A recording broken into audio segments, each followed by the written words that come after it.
Sí, culminando una nueva etapa de una recorrida que en esta ocasión está centrada básicamente en 3 departamentos del este del país, Rocha, La Valleja y 33. Ayer mismo estuvimos en la ciudad de Castillo, una linda reunión al mediodía, en la tarde aquí en el Liceo 1 de Chuy, y vamos a partir prontamente hacia la ciudad de 33, donde ya habíamos estado visitando, previo al paro general del PCNT, el interior del departamento, Charqueada, Vergara, Santa Clara de Olimar, que a veces son las zonas también olvidadas de los departamentos, ¿no? Porque el centralismo no es solamente montevideano, también se reproduce en cada departamento, entre las capitales y el resto del departamento. Bueno, en esta ocasión en el Chuy, contentos por el grado de entusiasmo, de compromiso,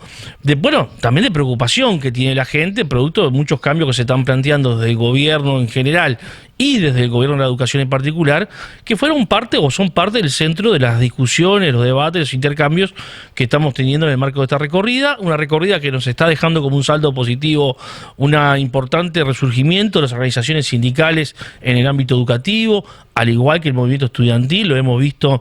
en estos últimos 2 meses, en distintos puntos del territorio nacional, cómo se han ido organizando, generando. Ayer mismo nos informaba en la ciudad de Rosario, en Colonia, el surgimiento por primera vez en muchos años de un gremio estudiantil a nivel de educación secundaria, lo cual habla de un estado de situación de conflicto, de preocupación y de organización y de una ruptura con una apatía que había en los últimos años muy grande, y la gente está volcándose a organizarse y a movilizarse. Y bueno, parte de esta recorrida es para recoger ese estado de situación, para informar de los últimos temas, las últimas conversaciones que se han mantenido con la administración, y también para organizar nuevas etapas de lucha. Se viene un paro de 48 horas en la segunda quincena del mes de octubre, muy probablemente de toda la educación pública. El lunes en la capital vamos a estar discutiendo eso con el resto de los sindicatos de la educación. Hay una reforma educativa en curso que se está imponiendo prácticamente por la fuerza, que no resiste o que no ha tenido hasta ahora ninguna adhesión favorable por parte del cuerpo docente, ni a través de las asambleas técnico-docentes, ni a través de las organizaciones sindicales, ni tampoco de los gremios estudiantiles.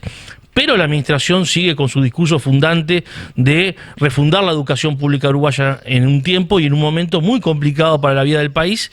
porque hay una agenda que no se está atendiendo, una agenda que se está invisibilizando y que a nosotros nos preocupa, que por lo menos tiene 3 grandes temas y es contradictorio con el discurso de las autoridades cuando plantea la centralidad del estudiante. El primer problema que tenemos con un número importante de nuestros estudiantes son los déficits alimenticios. Cuando los datos del INE dicen que en los últimos 6 meses el 22% de la población por debajo de los 16 años está bajo la línea de pobreza y que el 40-42% de los estudiantes en educación secundaria tienen alguna situación de déficit alimenticio, uno se preocupa, porque se lo ve en las aulas, cuando se sienten mal, cuando se desmayan, cuando solicitan ayuda desde el punto de vista alimenticio. Lamentablemente la administración esto no le está dando respuesta, ni al MIDE se lo está dando como política pública y responsable del área, ni tampoco dentro de la educación, particularmente en la educación media. Segunda gran preocupación, el rezago estudiantil. Ayer escuchábamos al presidente del CODICEN de la ANEP decir que los paros eran graves porque afectaban y generaban rezago estudiantil. No, señor, aquí hay un rezago estudiantil que se generó durante la pandemia y que lamentablemente en momentos de tener que atender, mejorando las condiciones de aprendizaje, mejorando las condiciones de trabajo, a ese estudiantado que tenía ese rezago, lo que se hizo fue recortar presupuesto, se quitaron apoyaturas, se quitaron espacios de trabajo casi individual con los estudiantes a través de la tutoría, de las apoyaturas, producto de un recorte presupuestal que se inscribe dentro de una lógica del gobierno, recorte general del presupuesto del Estado. Y en tercer lugar, el tema de la salud mental. Nosotros estamos viendo con muchísima preocupación cómo a través o después de la pandemia irrumpió un adolescente que está cada vez más conflictuado, que ha sido víctima de violencia muchas veces intrafamiliar, que se manifiesta con hechos de violencia, con hechos de angustia, de, diríamos, un estado emocional bastante inestable, lo cual es típico para la adolescencia, pero esto, reitero, es más agravado, y no tenemos ninguna política pública, ni en la ANEP, ni fuera de la ANEP, ni en el sistema de salud, ni en otras organizaciones del Estado que manejan ciertas políticas públicas con respecto a los jóvenes que atiendan este flagelo. Y lo que tenemos que hacer los docentes, muchas veces escasos de herramientas, escasos de recursos,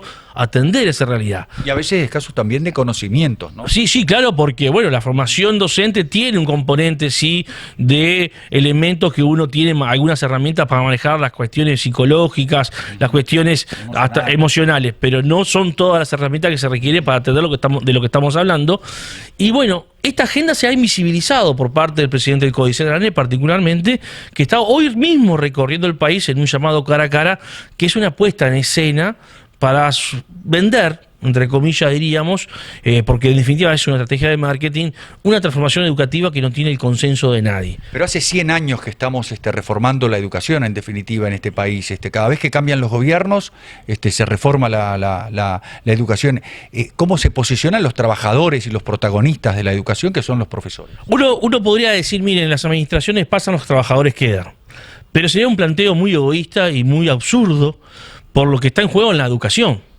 Pero uno de los grandes problemas del Uruguay, yo diría el gran problema del Uruguay, que los partidos políticos no reconocen y entonces van por el lado fácil de responsabilizar a los docentes, a sus organizaciones sindicales, es que todos los partidos que llegan al timón del Estado toman a la educación como un botín de guerra. Aquí en este país, en la postdictadura, por ejemplo, se puso al frente de la educación a fracasados candidatos a diputados que se le daba como premio a consuelo dirigir la educación. Bueno, este es el estado de situación que tenemos hoy, o sea, la partidización de la educación pública uruguaya, esta concepción de manejarla como un botín de guerra, la construcción de política educativa en términos de los tiempos de un gobierno y no desde una perspectiva de Estado, es el gran problema que tenemos en la educación. Ahora, claramente, los partidos esto no lo reconocen, aunque en algún sentido debieran hacerse una profunda autocrítica.